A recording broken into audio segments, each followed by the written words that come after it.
Hello everyone, lecture number 2 real numbers. इसका पहला video हमने पहले ही अपलोड कर दिया। जिन्होंने इसको नहीं देखा है, लिंक आपको डिस्क्रिप्शन में मिल जाएगा। और लेक्चर नंबर 2 अब स्टार्ट हो रहा है आपका रियल नंबर। इसमें स्टार्ट करने से पहले हम फंडामेंटल थ्योरम को समझेंगे। ये क्या है फंडामेंटल थ्योरम? 24 ये कंपोजिट नंबर है। क्या है? Composite number. इसके हम प्राइम फैक्टर करेंगे तो 2 से डिविजिबल करें 12 टाइम्स होगा, और 2 से डिविजिबल अगेन करें 6 टाइम होगा, 2 से 3 टाइम होगा, और 3 से 1 टाइम। इस तरह से इसके प्राइम फैक्टर हुए 2 मल्टीप्लाई 3। 2 3 टाइम्स है तो इसको हम लिख सकते हैं 2 की पावर 3 मल्टीप्लाई 3। तो इसमें आपका 24 क्या है? कंपोजिट नंबर है। क्या है? Composite number. कंपोजिट नंबर के बारे में ऑलरेडी हम बता चुके हैं। More than 2 factors and 2 and 3 ये क्या है? प्राइम नंबर है। क्या है? प्राइम नंबर है। इसका मतलब क्या हुआ कि every composite number, fundamental theorem थोड़ा हम डालेंगे, fundamental theorem. Every composite number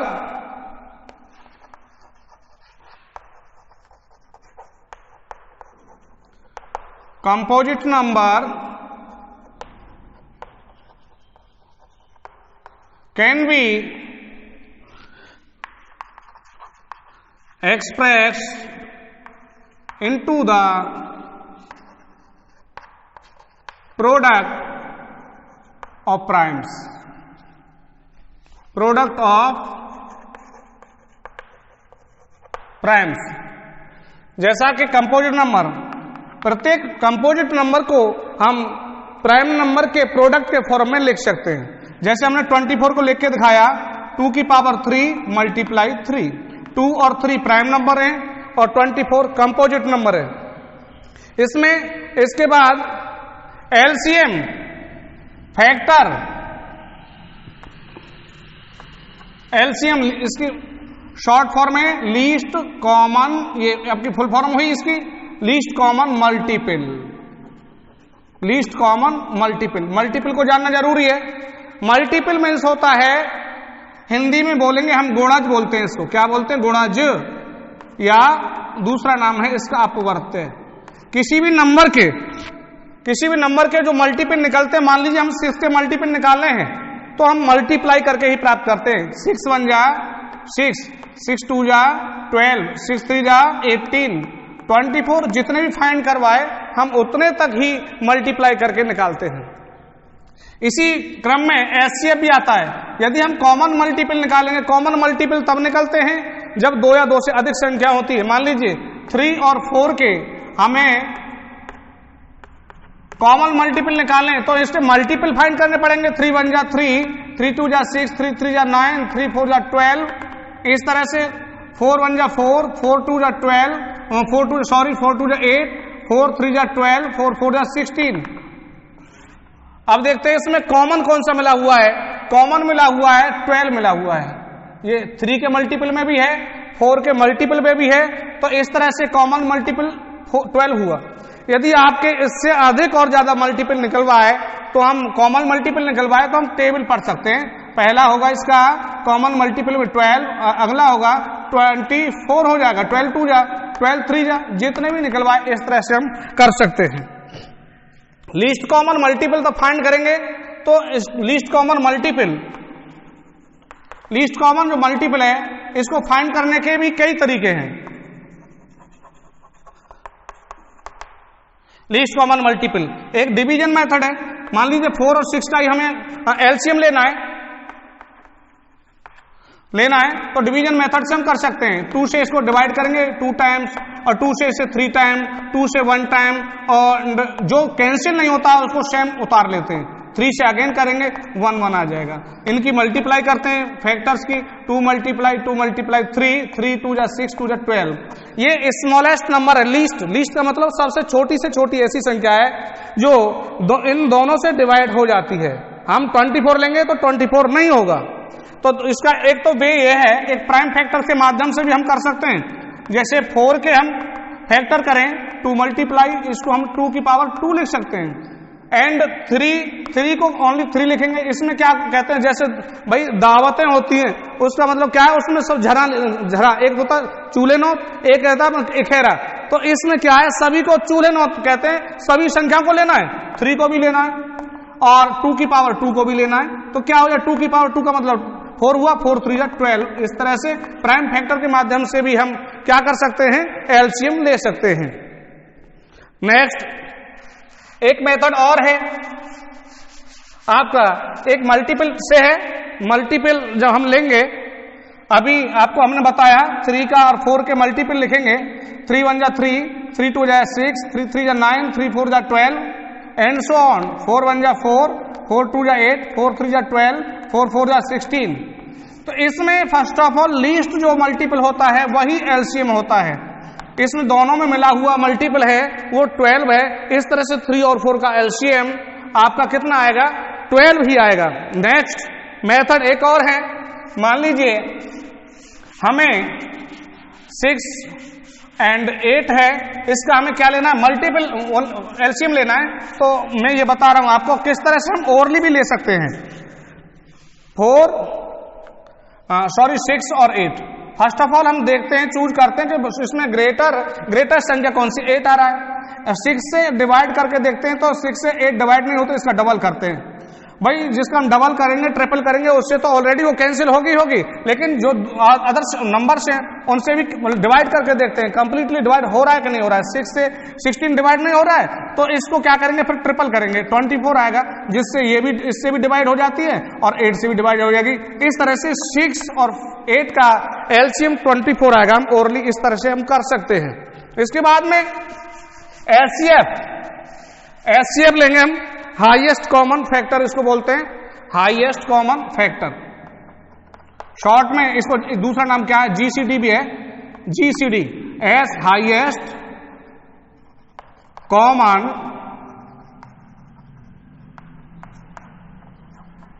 factor. GCD means common greatest common divisor, greatest common divisor. Factor लेते हैं हम, फैक्टर किसी भी नंबर के हम किस प्रकार से प्राप्त करते हैं। फैक्टर मान लीजिए 12 के हमें फैक्टर करने हैं। फैक्टर वो होते हैं जिसके भी हम संख्या के फैक्टर लिखते हैं, उनको उस संख्या को वो संख्या कैंसिल कर दें। 12 को हम लिखेंगे, जैसे मान लीजिए 1 12 1 जा 12, 2 6 जा 12, 3 4 जा 12। तो इस तरह से हम इसको लिखने का जो क्रम है इस तरह से लेंगे, 1 2 3 4 6 और 12। कितने हो गए, 6। इसके क्या हो गए, ये हो गए कॉमन, ये फैक्टर हो गए। 1 से भी 1 इज कॉमन, 1 इज क्या है, कॉमन जो फैक्टर है ऑफ एवरी नंबर। 1 तो सभी का कॉमन फैक्टर होता है। भाई 2 से भी डिवाइड हो जाएगी, 3 से भी डिवाइड हो जाएगी, 4 से और 6 से एंड 12 से, क्यों, एक 1 and itself is common factor of every number. प्रत्येक का एक कॉमन फैक्टर होता है, इसके बाद हम कॉमन फैक्टर लेंगे।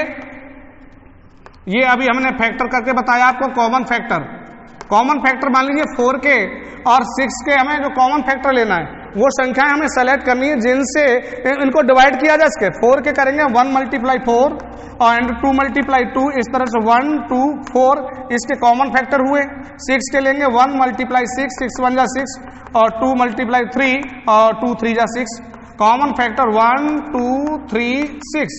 अब क्या डालेंगे हम, 4 के फैक्टर लेके कॉमन, ये फैक्टर 1 2 4 एंड 6 के डालेंगे 1 2 3 और 6। अब देखेंगे इसमें कौन सा कॉमन मिल रहा है। 1 मिला हुआ, 1 तो सभी का कॉमन होता है, इसमें 2 मिला हुआ है और कोई संख्या मिली हुई नहीं है, तो 2 और 2 एंड 4 के जो कॉमन फैक्टर है 1 और 2 है, ये कॉमन फैक्टर हुआ। एचसीएफ पे आ जाते हैं। एचसीएफ आपका हाईएस्ट कॉमन फैक्टर या ग्रेटेस्ट कॉमन डिवाइजर हम किस तरह से फाइंड करते हैं, इसको भी निकालने के कई तरीके हैं। वैसे इसके 4 तरीके हैं। 4 और 6 का एचसीएफ फाइंड करना है। पहला बता रहा हूं आपको, क्या प्राइम फैक्टर के माध्यम से हम करें और एक डिवीजन मेथड से भी हम कर सकते हैं। डिवीजन मेथड से कैसे करेंगे, जैसे मान लीजिए 2 से इसको कैंसिल किया, हम पहले वो संख्या से इसको इनको डिवाइड करते हैं, दोनों में या तीनों में जितनी संख्याओं का हम एचसीएफ निकालेंगे और उसमें सभी संख्याओं में उसका डिवाइड होना चाहिए 2 से। भाई देखो ये भी कैंसिल हो रही है, 6 भी कैंसिल हो रही है, 2 2 जा 4 और 2 3 जा 6। देखो अब कोई कैंसिल, अब हम मान लो 2 लिखे, 2 से 3 कैंसिल नहीं हो रही है, और 3 लिखे तो 3 से 2 कैंसिल नहीं हो रही है। अब इसको छोड़ देंगे, हम क्या लेंगे, तो इन दोनों का एचसीएफ क्या आएगा, 2 ही आएगा। ये एचसीएफ है। एक तरीका तो ये डिवीजन मेथड है, आपने पहली बार देख रहे होंगे मेरे विचार से। जैसे मान लीजिए 10 एंड आपके 20 है और इसमें इन दोनों का एचसीएफ लेना है तो 2 से कैंसिल करें, 2 से दोनों संख्याएं डिवाइड हो रही हैं, 2 5 जा और 2 10 जा। अब देखो हम 2 नहीं लिख सकते क्योंकि 2 से 5 डिवाइड नहीं हो रही है, 4 नहीं लिख सकते, 5 लिखेंगे क्योंकि 5 से ये भी कैंसिल हो रही है, ये भी कैंसिल हो रही है, 5 1 जा 5, 5 2 जा 10। अब नहीं लिखेंगे, केवल इनका मल्टीप्लाई ही आपका क्या होगा, एचसीएफ होगा, 2 5 जा 10। एक मेथड ये हुआ। दूसरा मेथड क्या है, दूसरा मेथड हम जो प्राइम फैक्टर के माध्यम से कर रहे हैं। अब इसके प्राइम फैक्टर करें, 2 × 2, इट मीन्स 2 की पावर 2 लेंगे। 6 को क्या लिखेंगे हम, 2 × 3। तो इसमें क्या है, देखो इसमें पावर में वो कहते हैं ना, इखेरा वाली बात में कह रहा था, इसमें जो कॉमन है और जो छोटी पावर वाली संख्या होती है वही एचसीएफ में आएगी। इनमें इस पे पावर 1 मानी जाएगी, इसको हम लिखेंगे नहीं, इसको लेंगे नहीं। और 2 की पावर 2 है, 2 की पावर 1 में इस पर कोई पावर नहीं होती, उसमें 1 पावर मानी जाती है, इसलिए इसका एचसीएफ कितना आएगा, 2 आएगा। दूसरा मेथड ये हुआ। तीसरा मेथड फिर हम आपके सामने लेके आ रहे हैं। तीसरा मेथड है आपका डिवीजन मेथड से। इस तरह से करते हैं हम छोटी संख्या से, क्योंकि 6 इज ग्रेटर देन 4, तो 4 से 6 को डिवाइड किया, 4 1 जा 4, 2 बचेगा। ये जो बच रहा है ये क्या है, इसमें इससे डिवाइड करेंगे, ये डिवाइजर बन गया, अब इसमें ये डिवाइडर बन जाएगा, 2 2 जा 4। जब तक करते हैं ये प्रक्रिया प्रोसेस, जब तक कंप्लीटली डिवाइड नहीं हो जाता। आंसर में ये नहीं आता है, इसको लिखते हैं, ये होता है एचसीएफ। इस एचसीएफ आपका 2 आ गया। कितना आ गया, एचसीएफ 2 आ गया। आपके सामने मेथड, एक तो यह डिवीजन मेथड के माध्यम से किया हमने, दूसरा प्राइम फैक्टर के माध्यम से किया, एक और हमने किया है, एक हम क्या करते हैं, मतलब फैक्टर्स के माध्यम से 4 और 6 के फैक्टर, ऑल फैक्टर जो लिखते हैं, 1 से कैंसिल होगी, 2 से कैंसिल होगी, 4 से भी, और 6 है 1 से कैंसिल होगी, 2 एंड 3 एंड 6। अब देखो इसमें जो भी मतलब एचसीएफ हाईएस्ट कॉमन फैक्टर है, हाईएस्ट जो फैक्टर होगा वही एचसीएफ होगा। 1 भी मिला हुआ है, कभी कभी क्या होता है कि मतलब 4 भी मिल रहा है, 6 भी मिल रहा है, आगे जाकर 10 भी मिल रहा है, तो एचसीएफ 10 ही आएगा। समझ में आ रहा है ना, 10 ही आएगा। क्या आएगा, 10 आएगा। तो इसमें एचसीएफ कितना है, 2। ये चौथा मेथड है। 4 मेथड हमने आपको बताए, मेरे विचार से आपके समझ में आ रहे होंगे। यदि समझ में ना आए कमेंट करके हमें बताएं, और समझ में यदि आपके में आ रहा है सही तरह से तो लाइक और सब्सक्राइब करना तो बनता ही है, शेयर करना तो बनता ही है आपको। नेक्स्ट हम देखते हैं कुछ प्रॉब्लम्स आपके सामने इसमें जो आ रही हैं वो क्या आएंगी। एक फॉर्मूला है, जैसे मान लीजिए 4 और 6 8 और मान लीजिए 12 है, इन संख्याओं को लेकर चल रहे हैं हम, ए है ये बी है, क्या है, ए एंड बी, इनका हम प्रोडक्ट करें, ए और बी का 8 × 12 कितना आ जाएगा, 96 आया। कितना आया, 96 आया। अब दोनों का हम एचसीएफ लेंगे, एचसीएफ ऑफ 8 एंड 12 कितना आएगा, इसका एचसीएफ लेंगे। देखो हम ओरली ले रहे हैं, तो देखो इससे 4 से तो 4 से दोनों संख्याएं डिवाइड हो रही है, बड़ी से बड़ी ग्रेटेस्ट नंबर है, इसलिए एचसीएफ तो 4 आएगा। हम डिवीजन के माध्यम से इस तरह से हम ले सकते हैं, 8 1 जा 8, 4 बचेगा, और 4 ये डिवाइजर हो गया, ये डिवाइडेंड हो जाएगा, और 4 2 जा 8, इस तरह से एचसीएफ यह होगा, क्या होगा, एचसीएफ 4 आया। इसी अब एलसीएम भी लेंगे, इसका एलसीएम ऑफ 8 एंड 12 का लेंगे। तो किस तरह से हमने अभी आपको 4 मेथड बताए, और इस तरह से डिवीजन मेथड से करेंगे, 2 से 4, ये 6, 2 से, इसमें सब कैंसिल करते कंटिन्यू करते रहते हैं, 2 2 जा 2 3 जा। देखो एचसीएफ लेते तो यहीं छोड़ देते, क्योंकि अब आगे वाली जो संख्याएं किसी एक अंक से डिवाइड नहीं हो रही हैं, तो 2 2 जा 4 आ गया। अब ये एलसीएम है तो 2 से भी कैंसिल करेंगे, सभी से करते हैं, जो नहीं मतलब कैंसिल होता है उसको उतार लेते हैं। 3 से कैंसिल करेंगे 3 बन जा 3। तो इस तरह से अब इनका मल्टीप्लाई करते हैं तो 2 मल्टीप्लाई 2 मल्टीप्लाई 2 मल्टीप्लाई 3 ये 24 हुआ।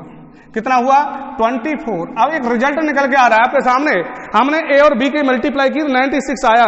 अब हम एचसीएफ का एच वर्ड लिया एंड एलसीएम का एल लिया, इनकी मल्टीप्लाई करें 4 मल्टीप्लाई 24 कितना आया 96। तो रिजल्ट निकला आपके सामने, क्या निकला कि ए गुणा b product of two numbers is equal to होता है H HCF of them and LCM of them, H और एल के बराबर होता है।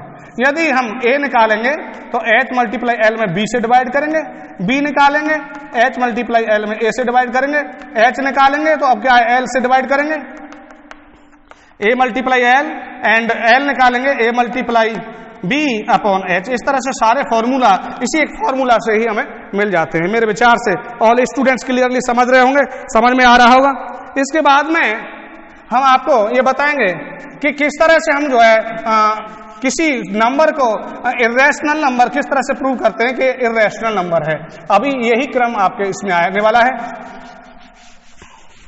प्राइम फैक्टर्स भी इसी चैप्टर में 1.2 एक्सरसाइज में प्राइम फैक्टर कीजिए और H multiply L a multiply b ये आपके क्वेश्चन है। नेक्स्ट एक्सरसाइज में आपके क्या है, जैसे मान लीजिए प्रूव कीजिए √3 टू सिद्ध करना है, टू प्रूव करिए √3 is an irrational number, irrational number. इसको हम किस तरह से प्रूव करेंगे, इसमें मैं आपको बता दूं, इसमें एक पॉइंट है और कुछ नहीं है। हमें क्या होता है कि जो प्रोसेस लेकर के हम चल रहे हैं उसमें क्या करते हैं, इसको हम गलत सिद्ध करते हैं, इसको अपोजिशन में लेते हैं कि ये प्रक्रिया गलत सिद्ध होती है। क्या करते हैं, जैसे मान लीजिए कोई भी नंबर इर्रेशनल नंबर को हम सिद्ध करते हैं, कोई किसी नंबर को, तो उसमें क्या करते हैं भाई 1 और उसमें 1 ही कॉमन होता है, 1 ओनली 1 कॉमन होता है। हमें सिद्ध क्या करना होता है, मान लीजिए हम √3 को कर रहे हैं तो हम 3 को दिखाना पड़ता है कि इसमें क्या है 3 कॉमन है। √5 को करेंगे तो 5 को कॉमन दिखाना पड़ेगा। इससे क्या सिद्ध हो जाएगा कि बाद में हमारी जो प्रोसेस है सपोजिशन है वो रॉन्ग हो जाएगी। देखिए हमें मान लीजिए उल्टा लेकर के चलेंगे, let √3 is a rational number. क्या रैशनल नंबर, उल्टा लेकर के चलते हैं। इसमें 2 तरीका है, एक तरीका तो मैं आपको बता ही रहा हूं, दूसरा तरीका और भी है उसको भी बताऊंगा मैं। तो इसमें मान लीजिए रैशनल नंबर होता है a/b, इसमें ले लीजिए क्या लेंगे भाई रैशनल नंबर है और इसमें क्या है a/b, √3 = a/b। a और b क्या है आपके इंटीजर हैं, इसमें क्या है a और b में a and b having common factor other than 1। It means इसमें एक और ए और बी में क्या है एक ही कॉमन है, इसमें एक कॉमन है। कहने का मतलब यह है इसमें और किसी से डिवाइड होने वाला नहीं है। 1 is common factor of every number, केवल इसमें एक ही एक कॉमन है। तो क्या करते हैं क्रॉस कर लेते हैं इस तरह से, ये हो जाएगा a = √3b। क्रॉस करने पर बाई क्रॉस इस तरह से करेंगे, ये आ गया। इसमें क्या करते हैं भाई इसको हटाना है, taking square of both side, taking square of both side. तो a² = 3b² होगा, a² = 3b² होगा। फंडामेंटल थ्योरम में आपने पढ़ा है समझा है। तो इसमें क्या है 3 इज ए कॉमन फैक्टर है, 3 divisible by a², 3 divisible by a², 3 divisible बोलिए या डिवाइड्स, 3 डिवाइड्स a। ये जो थ्योरम है फंडामेंटल थ्योरम है, फंडामेंटल थ्योरम मैंने आपको ऑलरेडी समझा दी है। फंडामेंटल जानकारी मैंने आपको दी, क्योंकि every composite number can be express into the product of primes. ये इक्वेशन फर्स्ट बनी तो हम क्या करते हैं इसमें b = क्या रखेंगे 3c और ले लेते हैं, नेक्स्ट वाला पोर्शन ले लेते हैं। मान लीजिए इसको मान लिया हमने और इसमें b = 3c putting in equation first में डालें। ये दे रखा है a = आपका 3b² है, जब इसमें डालेंगे a² = 3b² की जगह 3c डालेंगे, b² = 3c, सॉरी इसमें भाई थोड़ी मिस्टेक हो गई है, एज इक्वल टू डालना है, एज इक्वल टू 3c डालना है, पुटिंग इन इक्वेशन फर्स्ट। तो इसमें आपको जो है ये 3c आएगा, 3c होल स्क्वायर और 3b स्क्वायर, ये हो जाएगा 9c square equal to 3b square. B 3 से ये कैंसिल हो जाएगा, 3c स्क्वायर इक्वल टू आपका 3b स्क्वायर। उन्हें यहां पर लिखना है 3 डिविजिबल या 3 divides b square, 3 divides b, 3 divides b। इसका मतलब क्या है, इसमें 3 कॉमन आ रहा है, b में भी उधर हमने शो कर दिया कि a में कॉमन है, या b में कॉमन आ रहा है, b में कॉमन है। From equation first and second से जब हम लेंगे, from equation first and second से क्या आ रहा है कि 3 को है कॉमन आ रहा है, a और b में 3 कॉमन आ रहा है आपका। From equation first and second, first and second 3 is a common factor of a and b, but we know that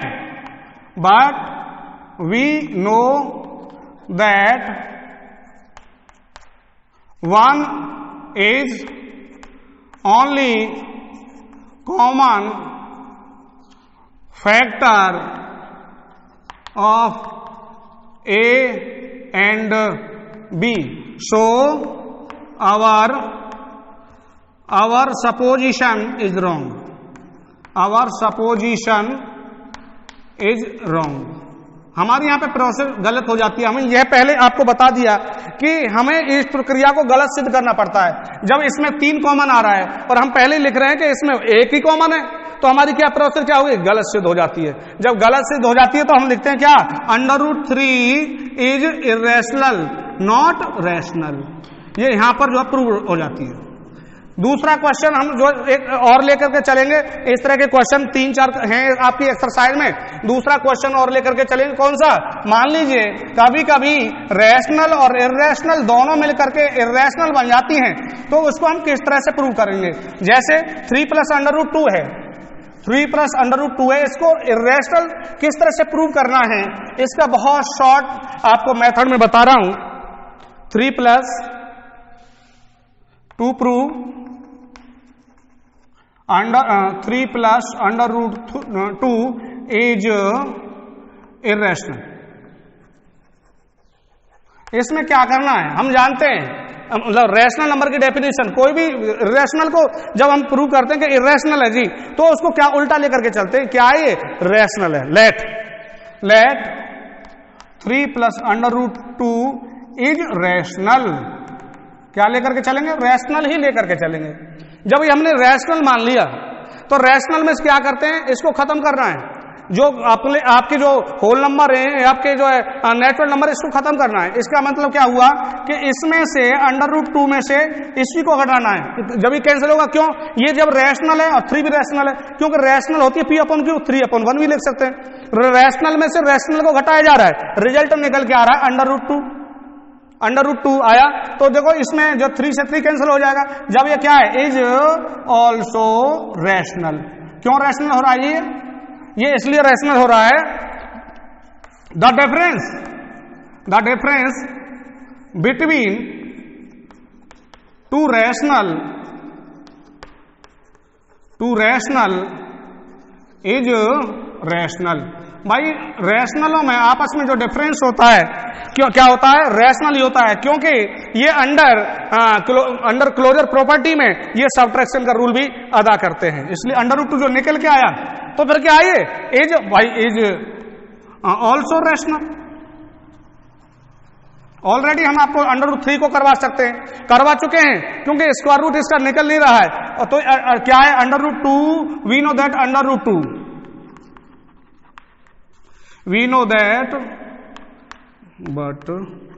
no that √2 is irrational. क्यों, क्योंकि कंप्लीटली स्क्वायर रूट नहीं निकल रहा, कोई भी रूट इसका फाइंड नहीं हो रहा है। तो जब इर्रेशनल हो गया ये, तो हमारे our supposition is wrong. So our supposition is wrong. So we can write 3 + √2 is irrational, not rational, not rational. इसके बाद में आपकी अगली एक्सरसाइज में ये प्रोसेस आएगा। कौन सा प्रोसेस आ रहा है? इस तरह के क्वेश्चन हम इसी तरह से कर सकते हैं। ये शॉर्ट है बिल्कुल, इसमें कोई मिस्टेक नहीं है।